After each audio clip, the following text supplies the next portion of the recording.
Welcome to the WRAL Daily Download. I'm Grace Holland. Family members are remembering a man who mysteriously disappeared from Benson 7.5 years ago.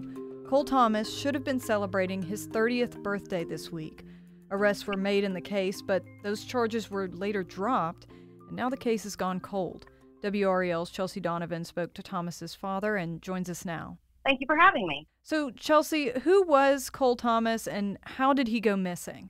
Yeah, so Cole Thomas grew up in Florida. He was top of his class. He got a full academic ride to the University of Florida. After he finished high school, he decided to take a break and do an apprenticeship to be an electrician.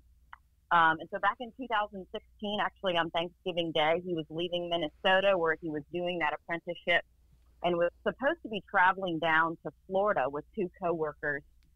These coworkers worked with him, but they didn't have driver's license.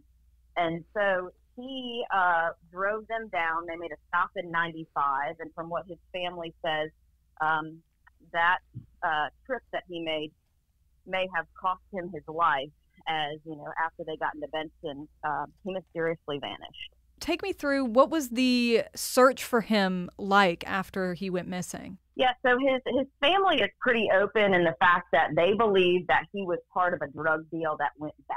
And they picked up some drugs, and from there, it just went downhill. He was in the wrong place. He was on Highway 95. They pulled off in Benson.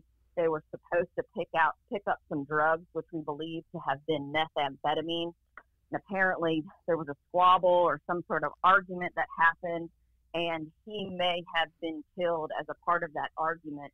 You know, authorities had said that he had gotten out of the car and started to walk away. And then we don't know what happened to him, if he was shot or really what.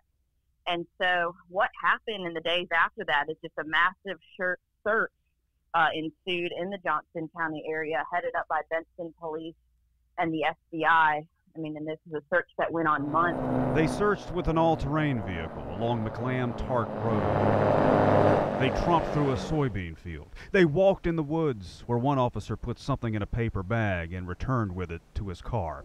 But at the end of another day, the whereabouts of Cole Thomas would remain a mystery. There have been candlelight vigils. There have been pictures of Cole Thomas posted around town. And now, nearly a year after he vanished, there has been another search by law officers in woods and fields and neighborhood streets. But again, the trail has gone cold.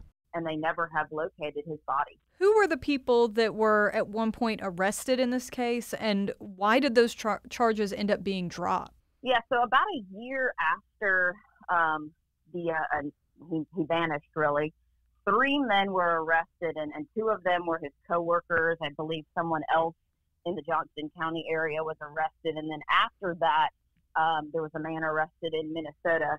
We're not naming them right now because their charges were ultimately disposed. Sure. But they all served about 9 months behind bars, but no one would talk. No one really would say what happened. That's right. In just a few hours, there will be another bond hearing, this time for 2 of the suspects in Cole Thomas's disappearance. Basically, if the DA can't elevate these to murder charges, the judge says he's going to have a hard time reconciling keeping these people in jail on these lesser charges. And that's something the family of Cole Thomas is very concerned about. And so we will be at that You hearing. know, and have the authorities in the district attorney's office were only able to keep them jailed for so long, and they just didn't have enough evidence to keep them. They were originally charged with concealment of a body and obstruction of justice. But after 9 months behind bars, the district attorney's office had to release them from jail. They served about 9 months' time. But, you know, that's just, they did not have enough probable cause to proceed forward with the case against them. And it's been several years since that all played out. What has Cole's family been doing since his disappearance and since those events? Yeah, so we're going on 8 years now since they last saw him. You know, there were some surveillance images in the downtown Benson area from like a restaurant as well as a pharmacy of his last known whereabouts. And so since then, the case is kind of run cold. The governor's office through the years has tried to offer an award. The FBI is still actively on this case. In fact, they're offering a $50,000 reward for information leading to a conviction and an arrest. And then, of course, as you mentioned, his family, who lives in Florida, has been steadfast. They have been working with private investigators out of the Johnston County area just to try to piece the puzzle back together, because they believe that, whether it be these men, these coworkers just aren't willing to talk, or somebody around there might have saw something but is too afraid to speak up. And so they've just sort of been doing their own investigation, really to try to keep this case alive and to keep his name in the spotlight. Let's take a quick break right there and we'll be right back.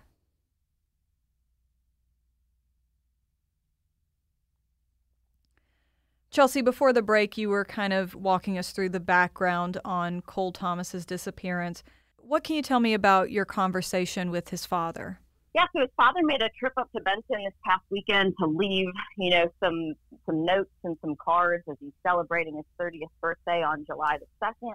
He said he's kind of has taken a break a little bit from working on the case just because it becomes so hard and so taxing, but he feels rejuvenated now that his son would have turned 30. He was funny.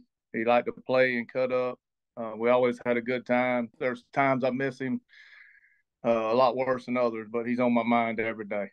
It's something, you're losing a child. That's one of the hardest things you could ever do. And it's just really sad because while they did have some people behind bars and they thought they were close to justice, it just really has become a dead-end road. And I think for this family, it's hard to have seen your son one day. He goes missing on Thanksgiving, and then, the body still has not been found. So there's no closure. Nobody knows where he's at. Obviously, their assumption after 8 years is that he is, in fact, dead, but they just really want that ending, that piece to the puzzle to know kind of where he ended up, what happened to him that night. And have you been able to circle back with investigators on the status of this case? Yeah, so we know that the FBI is still interviewing people regarding this. Still a very active investigation. And I mentioned before, there's still that reward out there if the case that's gone cold, but that doesn't mean that's a case that's closed. So still very active within the State Bureau of Investigation. And does Cole's father and his family have hope that one day they will find their son? I know eventually somebody's going to talk. It's going to happen.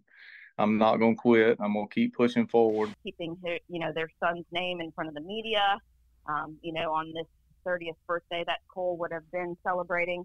And they're just really doing anything they can to continue to drum up all of that exposure, as the years go by. Sometimes things can get forgotten, but of course, just like any other family, they know the wheels of justice move slow. And so they're just doing their part to make sure that his name stays out there. All right. Well, thank you so much, Chelsea. And thank you for listening to the WRAL Daily Download. Another great way to get WRAL news is the Morning Briefing newsletter. It's a daily email that's waiting in your inbox every morning with local news, events, and headlines to get you ready for the day. Sign up at WRAL.com/newsletter.